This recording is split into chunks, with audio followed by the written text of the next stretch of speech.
What's going on? This is Michael Barayev with Spitting Fire. Today is Tuesday. Hey! And as you guys know, every single week we come at you, we spit fire. This is our second time we're doing this consistent piston, my boy E Moneybags. But today, what's the topic? What's the topic today? Today we're going to talk about how to properly and effectively not micromanage. Hey, I like the micromanage. We're going to talk about micromanaging. Micromanaging. Okay, awesome. So when it comes to micromanaging, in your personal opinion, does that word make you feel a little bit off? I mean, I don't personally like or prefer to micromanage. This is Eric. I'm gonna interrupt. This is Eric. He just lets anyone do whatever they want, right or wrong. I mean, listen, I'm just kidding. I chose the topic today. You did. You so did. I was micromanaging this You're micromanaging the topic. I love it. I love it. All right. But what does it mean to you when it comes to micromanaging? What does it mean First to of all, can you take your elbows off the table and then undo your hands and give me my watch back? I'm just kidding. It's my watch. That's micromanaging, my friend. Thank you. That was the whole point. So micromanaging to me means that you are basically giving somebody instructions every step of the way and then Hovering over them. kind of hovering and making sure that they get that stuff done. I think there is, I've heard at some point over the last couple of weeks that you should always micromanage until somebody's proven that they can get the job done without you. 100%. The way I look at it is this. You verify, and then you trust them. But you always verify them. Always verify. Verify, verify, verify, right? You ask questions, subtle questions. Like, for example, let's say somebody starts new with me, as an example, working in my circle. I give them a task. In the back of my mind, I didn't automatically delegate that task thinking that it's done. That's not how I look at it, because that task is not done until I know it's 100% done. So I say, okay, like for example, upload this YouTube video as an example. It's a good example. And I'm paying attention to what? Not if it's getting done, but how it gets done, how fast it gets done, how they get it done. I'm paying attention to that, even though I asked them and delegate it to them. So I trust them, of course, but I verify before I trust them, if that makes sense. Because at the end of the day, you got to make sure that all the things that you're kind of like delegating at the end of the day are being done 100%. So you have to kind of micromanage a little bit, in my personal opinion. But I mean, a little bit, right? A little bit. You have to. What's that voice coming from somewhere? What's that voice? I don't think they can hear it. But think about it. Think about it. When you micromanage somebody, you're not trying to micromanage them. You're micromanaging the process. You're micromanaging to make sure your business gets taken care of. You're micromanaging so you get the results that you want. And you don't micromanage forever, but you micromanage effectively until that person demonstrates by themselves without you telling them what to do. What is your definition of micromanage? To be micromanaged is like this. I have to, let's say you tell me to do something. Let's say I'm working with you. Let's say I'm under your team and I'm working with you, right? And you say, Michael, I need you to go to this block and take care of this block and take care of these customers, as an example, right? So the way that it works in my mind, how I look at it, I want to make sure you can trust me moving forward. And I don't want you to ever in your entire life ever doubt that if you tell me to do something, it won't get done. That's how I look at it. So what I will do is I will do everything in my power that the second you ask me to do something, I want to complete that mission immediately. I need you to give me $50. Right? That's a good micromanage thing, right? But think about it. You're telling me to do something, I go execute immediately, I create results, and then I not only do I create the results, but I give you feedback as I'm creating the results.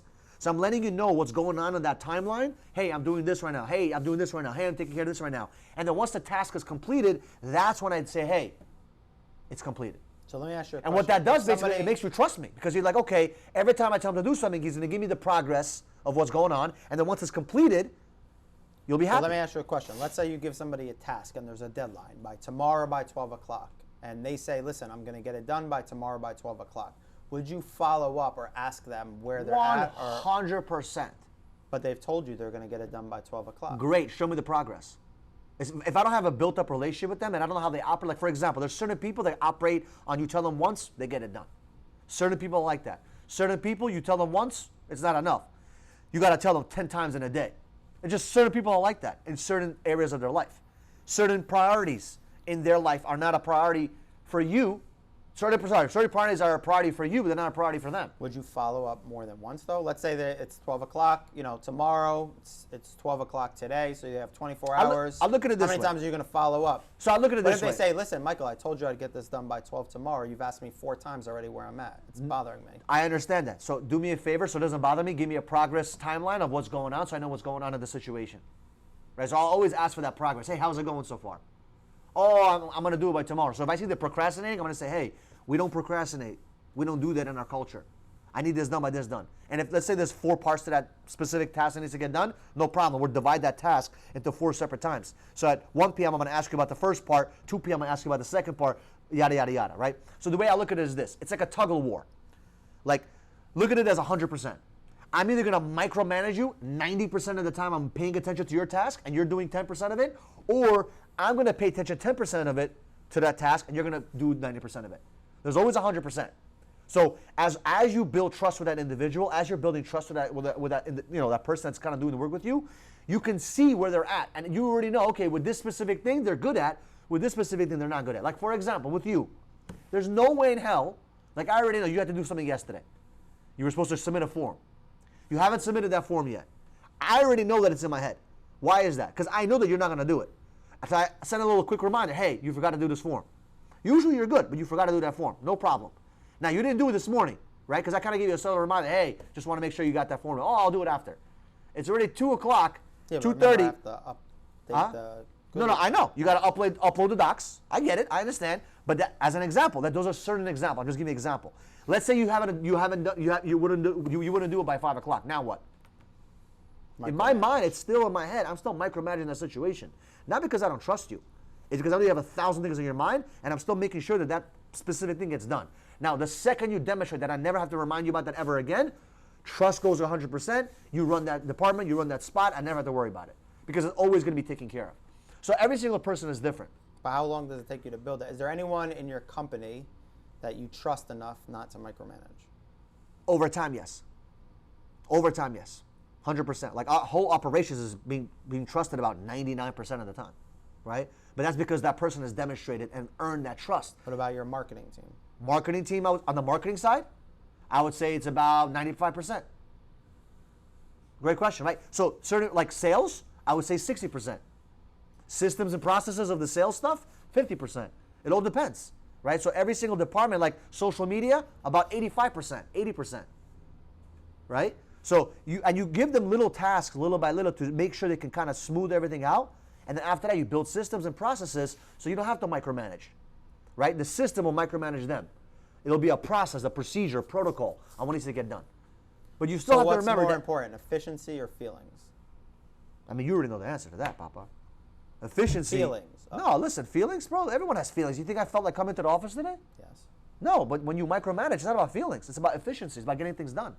I don't care about people's feelings. Feelings are at home with your wife and with your kids. In a business setting, there's very little feelings. It's about A and B. Get the stuff done. Now, are there emotions and love and camaraderie, all that stuff? Yes, of course, but you have to get shit done.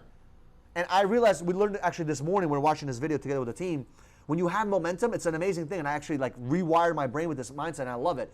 When you have momentum in your business, 80% of your problems are gone. You don't have to micromanage those momentum, because momentum takes care of all the problems, most of them at least. And what ends up happening when people have momentum, they have a bigger capacity to get things done, because now they feel better. They feel amazing. Even though I don't like feelings as much, right? But at the end of the day, a lot of people are emotionally driven. So guess what? Create more momentum in your business, and guess what happens? People feel better, even though I freaking hate that. But in reality, when they feel better, they get more shit done. But when people don't feel good, you got to micromanage the shit out of them. So I learned that you got to just create momentum. Every time I create a momentum, I call it controlled chaos. I didn't have to micromanage. Because momentum took care of all the things because the team was excited enough to get things done. Well, let me ask you this then. Is there ever a situation where rather than, let's say somebody's not feeling well or they're not, there's no momentum, and rather than micromanaging, you give them the time or space to kind of figure it out on their own? Of course. Or, so there is situations. It depends on the situation. Like, for example, sometimes you got to give people the space to figure things out and make their mistakes. As long as it's not detrimental to the whole business and the whole company. Right? So as long as it's not going to put the company down like this, like immediately, I'll let them make the mistakes. In our team, I love mistakes. I just don't like the same mistakes twice. Make mistakes. As a matter of fact, make a lot of them. Just don't make the same mistake twice. Because that's when it becomes a problem. That's when you destroy momentum. That's when you kill momentum. When you make the same mistake over and over and over and over again for no reason. So you have to understand that you cannot be making mistakes all the time, consistently. Make the mistake once, learn from it, next. Make the mistake, next. Make the mistake, next. And that's how you kind of run your business. So I let people kind of like be in their bubble and make those mistakes. Social marketing team ever made mistakes? Of course. Matter of fact, I made a mistake today. No big deal. It's okay. It's fine. It's a first-time mistake. If it happens again, and we have a conversation, right? Multiple times? I mean, we all make mistakes. Listen, I make mistakes, right? I make mistakes all the time, and I'm okay with that. As long as that mistake is not being duplicated and replicated all the time, I'm okay with that mistake. Because you have to have a culture where failing forward is part of the culture, right? Failing forward is everything. What about micromanaging through people? A manager or through somebody else? Oh, 100%. So a lot of times, you feel this for me sometimes. Like sometimes you need to get something done. I'm like, yo, Malik, can you do me a favor? Can you tell Eric to get this done? And you know sometimes, like, damn, I knew Michael said that to me. I know it every single time. You know, but that's how you do it, because sometimes you need another voice to say, hey, get it done, right? Because sometimes direct pressure is not always good. You got to have indirect pressure. So from all angles, I'm utilizing every possible angle I have to get the job done. Because this is how my mind works. And this is might be to my fault. Sometimes I don't care about feelings, my own feelings, my team. Like sometimes I don't care about feelings. I care about just getting the job done. Like I want the job done. I want to win. Like I want to win, and I don't care about like all this mushy gushy shit. And sometimes to a fault, it can hurt some people's feelings. But the people that really know me, that are in my circle, know that I truly care. With my efficiency, with my love, like I care about people. I care about everyone around me. It's just that I care about winning more than anything. Truly, because I know that if you win, just like when you have momentum, 80% of your problems are eliminated. Just like that with winning. When you win, about 95% of your problems are eliminated. Because winning takes care of all diseases. Action, winning, those are things that kind of cure a lot of the bullshit thoughts. Because if you think about all the people that are depressed, listen, I was depressed when I was younger. But you want to cure depression, you got to create action. My opinion. Depression is curable, 100%. All this bullshit these doctors keep telling people, oh, you got to take this pill, take that pill, bullshit. And people may not agree with that. I get a bunch of hate probably in this video because a lot of people say, oh, Michael, you don't understand. No. I promise you, you create action and you go towards something bigger than yourself, you will feel much better. And you may disagree. No, I'm laughing because I can already see Sarah back at home. Oh, I didn't know Michael was a doctor. I'm not a doctor. Listen, I don't have patience. patience. I'm not a doctor, but I do know one thing. I was considered depressed when I was younger. They try to label me from everything from A to Z, but I made a decision that I'm not going to let those labels affect me. So depression, listen, it's real. That's a whole different topic. But it is. I don't necessarily agree with you on everything you just said. But that's fine. So listen, but I'm telling you what worked for me. Maybe it worked for me. Maybe somebody could go try it out there. You know what I'm saying? Like go create some action and go win towards something. Because I realized this weekend I had nothing to do and I was sitting there spitting on the ceiling. I was like, damn, bro. Like imagine I just did this for like 2 months in a row. Like I would freaking get depressed. And why don't you agree? Yeah, why don't you agree? That's curious. I think, to just label and say all doctors are bullshit telling you this, that about No, depression. I didn't mean like old doctors. I was saying all the doctors that try to blame me and saying that I was, depressed, repressed, all this stuff, and I needed pills to make me feel better. I disagree with that. You don't need a pill to make you feel a certain way. The pill creates a certain chemical reaction, so you need to figure out a way, whether it's holistically or with your action, whatever, to make that chemical reaction kick in, and it's not easy. Sometimes having a pill is much easier. Right? To create that chemical reaction. Listen, there's a lot in there to dissect. I'm not going to dissect it right now. But it's part of micromanaging. Yeah, you can micromanage yourself. Yeah. I don't like to micromanage myself because if I do that, you get stressed out. You get stressed out. Yeah, some people like that. That's okay. Like remember, we're two different personalities. You like to not micromanage. I micromanage myself. Like it may like if anyone sat in my head for a day, they would probably think there's chaos. Like there's a lot of micromanaging in my life where I control my life. Like it's all structured, it's all disciplined. And that may not be healthy for some people, but for a type of personality like I am, it's extremely healthy. Because if I don't control myself and I don't discipline myself, imagine my energy just going into random directions. Just imagine that. It's a very scary place to be. So I have to dissect my life and kind of control my life and have a structure and discipline myself. And that's why, micromanaging for me is extremely important because I micromanage myself to a very high standard. And like I said, it's not healthy. At 4:17 today, what are you doing? I look at my calendar. Whatever's in my calendar, I usually do. Do you do it by the minute? No, I do by 30-minute intervals, usually. When I'm usually in the office, I have myself an hour or two break because sometimes you need that space to kind of think, right? Because efficiency, though. It's efficient. Oh. Sometimes you need that space, that bubble. Remember we talked about that? Your opinion. Let me ask you this. a lot of the viewers are a little bit, they see two different personalities, right? How do you feel when someone micromanages you? And how effective would someone have to micromanage you and your personality type? I mean, I would blame myself to the extent of I put myself in the position to be micromanaged because, I think there's ways in life and in business to find areas where you shouldn't have to be micromanaged. But for me, it just kind of, if somebody's constantly on my back asking me what's going on or where I'm at or what I'm doing or how I'm doing it or, what's the progress or where's the result, it would drive me nuts, to be honest with you. Like, I'm not the most results-driven person in the world, but I do like, creating results. I am results-driven. I just like to do it in my space and my box. If somebody comes into my box or my space, I can tolerate it temporarily. I can tolerate it in moments. But if somebody's always like, if I'm a fish and somebody's always swimming in my tank, I'll need to find my own. I'll need to find 100%. I mean, that's how we work. We work pretty well because we kind of like I'm my own fish in my own tank, but you have your own tank as well. But the tank is big. The tank is big enough where you can do your thing, I can do my thing. We could efficiently. Yeah, I need my own space. Like I don't mind being micromanaged on certain things for certain small periods of time. But if it's all day, every day, like I'll run away. I'll literally, and I won't always confront it. I'll usually just avoid it. And that's the thing. You got to learn how to micromanage certain types of personalities too, right? Because like your personality, like if I micromanage you the way I micromanage certain people, and by the way, the word micromanage is a bad word. I hate that word. I don't want to call it micromanage. I call it follow-up. That's what it really is. It's just following up properly. That's really what it is. Micromanaging is just following up properly to get the result that you want to accomplish. That's pretty much it, right or wrong? Because there's a voice from the outside that says no. What's the voice? I said you micromanage. Do I micromanage? I micromanage. Okay, great. I follow up efficiently. But listen, you have to. Listen, micromanage stands for managing internal conflicts regularly on the time that you said you're going to do it. There you go. You just made it up right now. But anyway, listen, we're going to finish this podcast quickly. But micromanaging, in my opinion, is following up efficiently, effectively to get the job done. I want to win. That's what I care about. I care about success. I care about winning. And sometimes to a cost where it make people feel a little bit uncomfortable, but I'm okay with that. Because at the end of the day, when they win, thank you, Michael. Thank you, Eric. You know what I'm saying? So that's kind of like what I realized. When you give somebody too much control, too much power on getting things done on their own, if they haven't demonstrated they can actually win on their own, then I'm going to come in and jump in and help them out. Like, that's my mentality. But if they demonstrate they could be effective without me there micromanaging them or following up with them, dude, do your thing. Like, I don't call Malik every single day and say, post. No, he does it. But if I see him miss, for example, a 10 o'clock post, I'm like, yo, are we posting today? Like a little quick reminder. He's like, oh, and he gets it. He doesn't say, he's usually sleeping.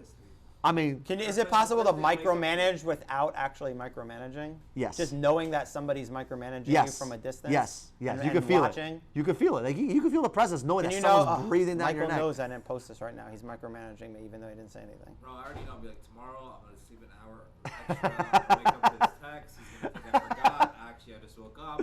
Listen, I agree 100%. But what about like 10 minutes after you just sit down? Bro, did you call her?